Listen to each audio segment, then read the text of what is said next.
the times. You know, in the old days, you could be good and that was okay. You did great in business. Then you had to become great to do well. But these days, none of that is good enough, because these days, if you're good at what you do, that's the new mediocre, to be honest. And if you're great at what you do, that's a good enough, doing the bare minimum to get out there. You know, these days, to be successful in your business and in your life, you have to take it to a complete different level. You have to raise the standards. And that standard for me with personal leadership with women, it's called AmaSSing. You can do things good, great, or amazing. And the only way to stand out from the competition is to be amazing. Because these days, people want that relational skills that we're lucky, because we as women, we have it in our nature. Guys have to work for it. You know, there's many guys that are relational and they do really well in business, but it doesn't come natural to them. They really have to work at that, because the nature is to be more transactional. And these days, we want good customer service. You know, if they don't treat us well, we go somewhere else, because we know there's more people that will do it. I used to work for Flight Centre here in Australia, which is the biggest chain of travel agencies, for 10 years. And I'll tell you, when I started back 15 years ago, we had people queuing out of the door. So it didn't matter if you were good at it, if your customer service, if you knew the systems. It was like, next, you want to book? No? Okay, see you later, next, because we have that many. And I saw the evolution throughout the 10 years. It got to the point where if you didn't have that relational skill with your customers, be able to chat and really care for them and take a minute to find out about their family, their needs, their life, they wouldn't book with you, because the times have changed. They really need that. So, you know, we need to embrace that as females, to the fact that we have that competitive advantage and really make it in our favor to allow us to be successful. And we develop that through your personal leadership. Wow, I love it. So what we're talking about here is raising the standard and using, welcome, yes, Yazine, hold for just a moment so I can finish this thought, but thank you for joining us. It's about raising the standard of what we provide that is part of what is our natural propensity anyway, that we are supporters, we are nurturers, and we're relational. And so as a result, raising the standard from being good to great to amazing, as you would call it, is really called for if you want to step into a leadership position. I love that. I think that's just a great point. And the other point that you're making that I think is also amazingly important is great customer service. So you're right. The men tend to be a little more transactional. Let's get down to business. Nothing wrong with that.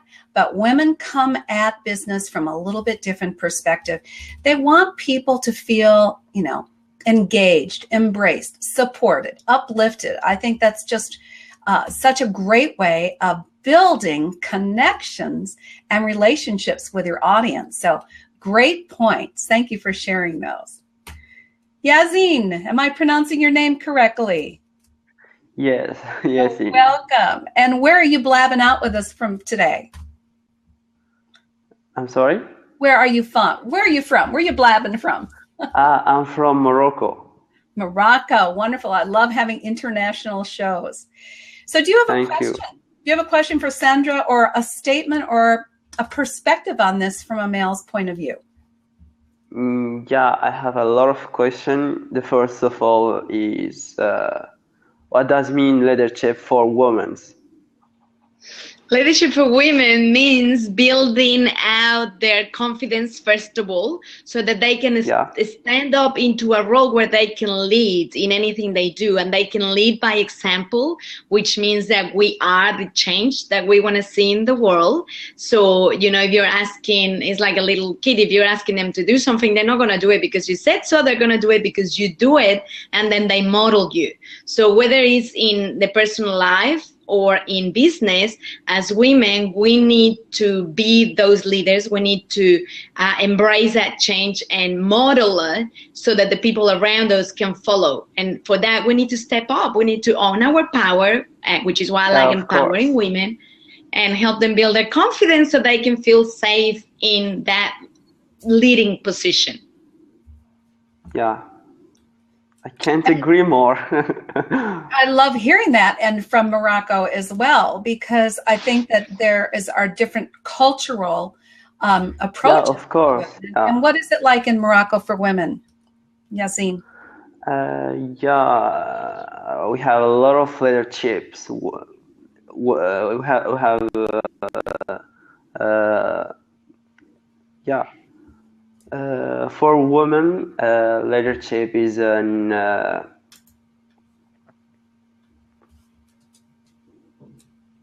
comment on dit? I'm so sorry because I just speak French and I try to speak in English. You're doing I quite have well. some difficult. You're doing quite well. And we just appreciate you coming Thank on you. and even recognizing the role of women in leadership and how important it is. In Morocco, leadership for women is a novel or nouvelle. Not common?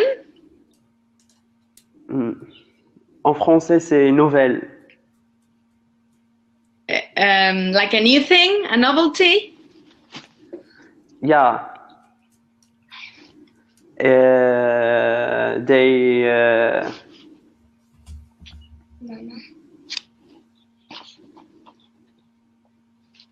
It's an term. It's an. Would you think they're afraid to stand up because it's a culture more dominated by male? I don't say this. No. Now the our culture change and people more think about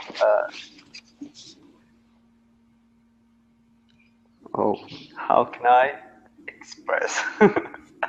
Well, your English is better than our French, so you're doing quite well. Exactly.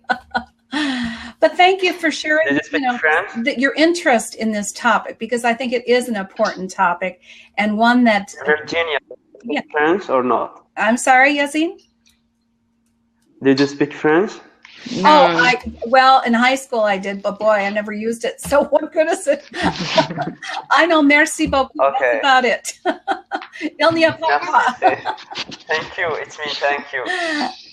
Thank you. Merci, Yasin. Thanks for joining us. Oui, and merci. If we have anyone else here who would like to come in and ask Sandra a couple questions, feel free to do so. We've still got one more seat open. I just want to extend the discussion for a few more minutes with you myself, Sandra. And that is, let me just put a mute on here for a moment. And that is, again, how do women move from a place of insecurity, sense of inadequacy, not feeling deservable, not having the deservability to say, I have a gift, I have something worth sharing with the world, and I need and want to step into a leadership role. Where does someone begin? Particularly, I think it's a problem if they have a more introverted personality. Do you know, Virginia, I think a really good place to start is by being able to say no. Because I think for us women, it's so easy to say yes to everything. You know, you get invited somewhere that you really don't want to go, you say yes. You get asked to do this, you say yes. You say yes because you feel uncomfortable, because we grew up with a bit of that culture of guilt, you know, if you say no. And so for many women, it's really hard to say no. And I think that's a great place to start and practicing that. If you don't feel like going, oh, thank you so much, but no. And you don't even have to give a reason. You know, we're normally going to, oh, no, I would love to, but, you know, I can't. I've got this, I've got, it's okay. And, you know, that's the whole thing. I have a lady that rang 2 days ago and said, you know, I don't know if I'm going to come on the weekend. I feel so run down. I've been supporting and putting so much energy out that I'm not in the position to support anyone else. And I said, you know, you need to come and take instead of give. You need to come for yourself. But if you decide not to, just know that it's okay to make that decision, because many times I think people make us feel wrong with our decisions, and then you go into the whole guilt, oh, I should have gone. And, you know, it's okay to feel safe with the decisions you make and to be able to say no, because I feel, Virginia, the number one reason these days why women don't succeed is because there are too many distractions. Something new jumps in, we say yes, we look at it, we take time, and then we get sidetracked. Instead of just being able to stick to one thing and know that long-term, 3 or 5 years down the track, is going to show up the results that we want, but it's about perseverance. So a great place is just to start saying no to the distractions and know what your priorities are and stick with them. So I think this is a valuable point for you men as well. And I just have to chuckle here because right now we have as many men watching as we do women. And we love you guys. But listen, saying no to distractions, I think, takes just some plain old-fashioned discipline, and it's pertinent to both men and women.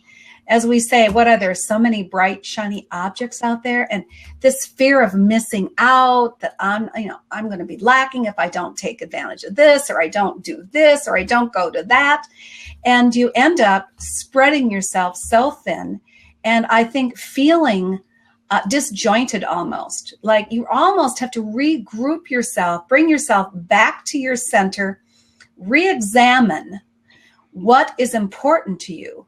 Put your priorities in line, one on top of the other, and say, focus here now.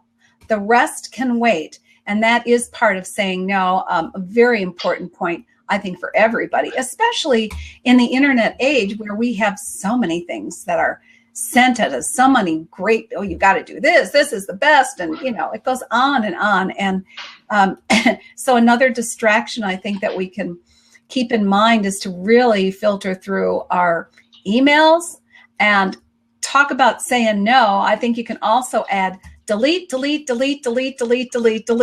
unless it is something that is pertinent to your top priorities. What do you think about managing email? I totally agree. If you don't need it, unsubscribe. If you need it, just, educate the people that you communicate with in their expectations. Because I notice, people live on the email these days that if you haven't replied within 5 minutes, it's like, well, she hasn't replied to my email. And so you need to set up your expectations. If you're going to be away, you need to set up your out of office so people are not expecting you and you're not stressing about it, and that you truly, disconnect. And that when you have projects to do or something specific that you're focusing on, to close it. Close your Skype, close your text, and close your emails, because otherwise the more you get distracted, the more prone you are to those distractions, and then it takes twice as much the effort to try and get focused again. So you need to know what your priorities are. Yeah, I agree, to turn everything else off when you are focusing on something.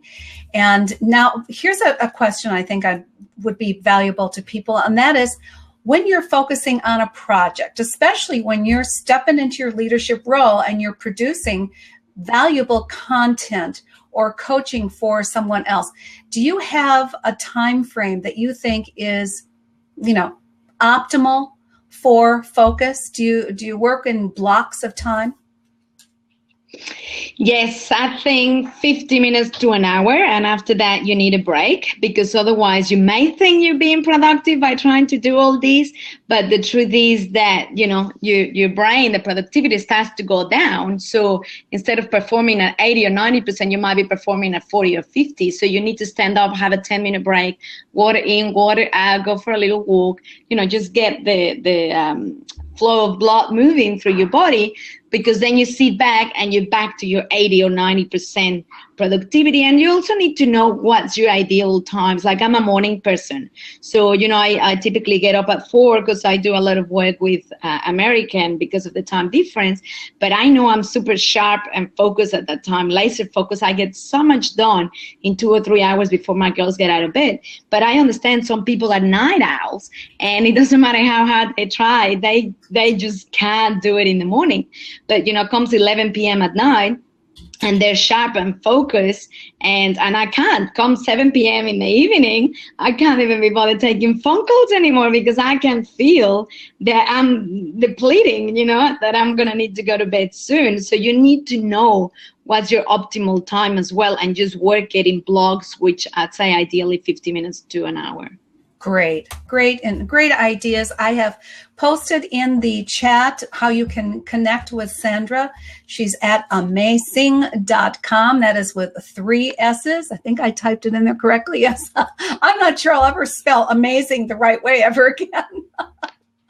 This has been an enlightened hour with you, Sandra, both over on the Inspirational Businesswoman show, on Hangouts on Air over on G+. If you want to go and watch the replay, I have also posted the link for that in the comment section, or you can see it right here, hmtips.com/bravo, and you'll be able to go and see the first 30 minutes filled with strategies, tips, and ideas to step into your brilliant and amazing role as a leader among women. Sandra, I want to thank you so much. We're going to sign off now. Do you have any final closing thoughts for everybody? Well, Virginia, we were talking about the good, great, and amazing, and, you know, being able to provide customer service. And I just want to say you have been an amazing host. You know, many times it's hard for people to say yes to interviews because, you know, it's going to take all this time and you have to do all these things. And Virginia was so nurturing. She held my hand, even though I do a lot of Hangouts. I don't really do Periscope and Blab. And Virginia was so you know, nurturing. Like, she held my hand through the process. She said, don't worry, I will do it all. You just need to show up. And I am very impressed with your leadership skills, Virginia. You've been handling everything going in at once, and you make it look like it's so easy because you look so calm and relaxed. You ask great questions. You make your guests feel comfortable and safe, and you handle it all for me so that I didn't have to worry about. So you really perform at an amazing level of leadership, and I want to acknowledge you for that. And thank you, because it's been a pleasure being here with you. Well, thank you so much, Sandra. I wasn't meaning for the last comments to be accolades, but I'll take them. Thank you very much. And it is important. Good. Yeah, good to see you.